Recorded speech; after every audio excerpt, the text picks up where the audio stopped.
que j'ai des regrets en tant qu'autrice?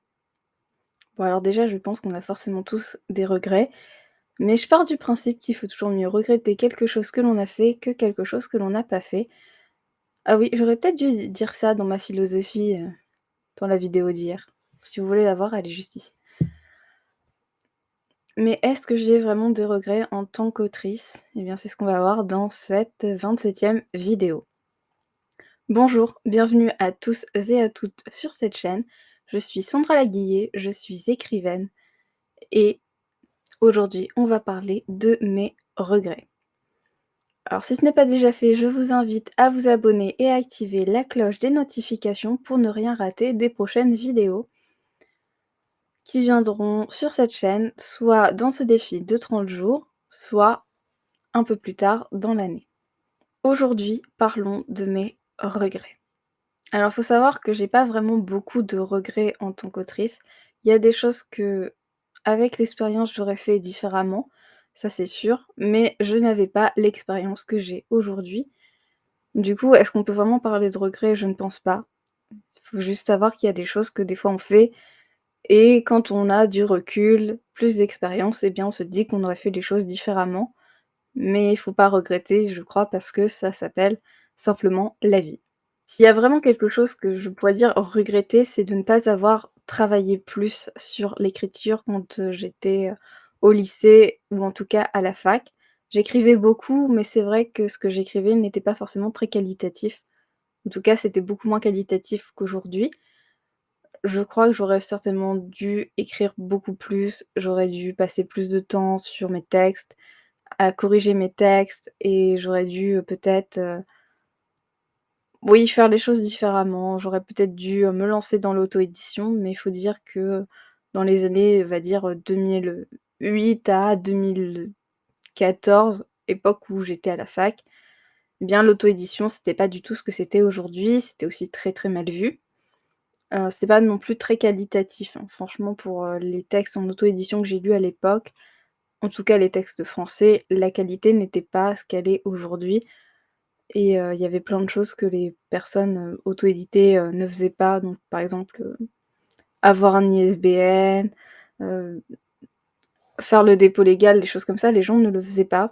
Après, je ne sais pas si à l'époque c'était aussi, enfin c'était déjà obligatoire bien sûr, mais je sais pas si les gens le savaient de la même manière qu'on le sait aujourd'hui. C'est pas une critique sur l'auto-édition, pas du tout. C'est juste que je pense qu'à l'époque, c'était les balbutiements de l'auto-édition. Et c'est vrai qu'il y avait cette image où les gens étaient auto-édités parce qu'ils n'arrivaient pas à se faire éditer par un éditeur et je crois que c'est un alors je vais pas dire que c'est vrai, mais je crois qu'il y a certains auteurs à l'époque, c'était un peu le cas. Mais voilà, c'est pas une critique du tout de ce qu'ils ont fait, c'est juste que la qualité était vraiment différente de ce qu'elle est aujourd'hui, même tout ce qui était impression et tout ça, c'était pas du tout ça n'avait rien à voir avec ce qui est le cas aujourd'hui. En tout cas pour les textes que j'ai lus à l'époque. Ce qui ne m'encourageait pas à me lancer dans l'auto-édition.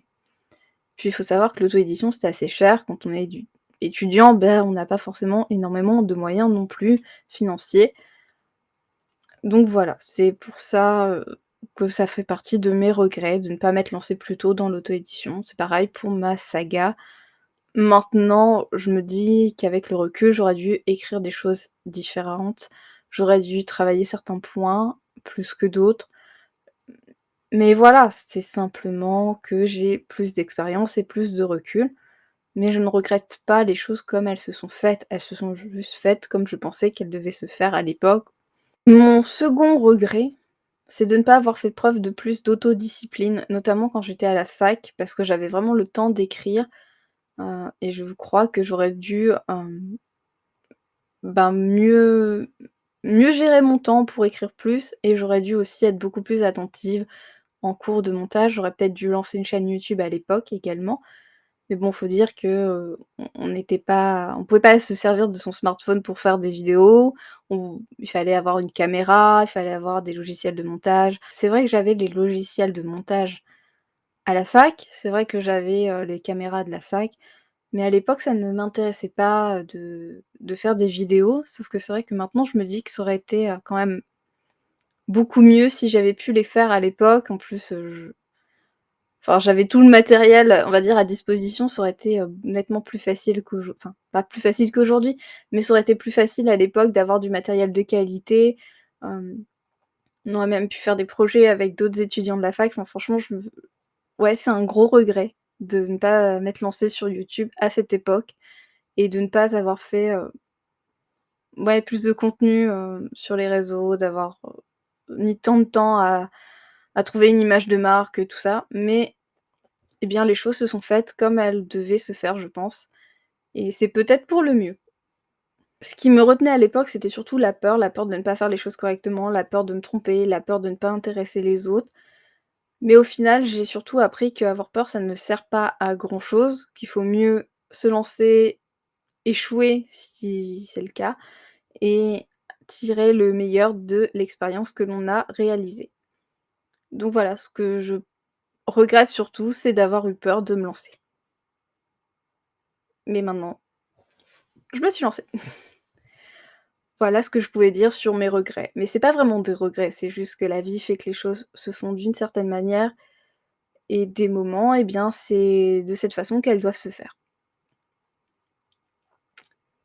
Donc voilà, si cette vidéo vous a plu, n'hésitez pas à la liker et à la partager, et en commentaire, dites-moi si vous aussi la peur vous a souvent empêché de faire des choses et que vous regrettez de ne pas les avoir faites justement parce que vous aviez trop peur pour vous lancer.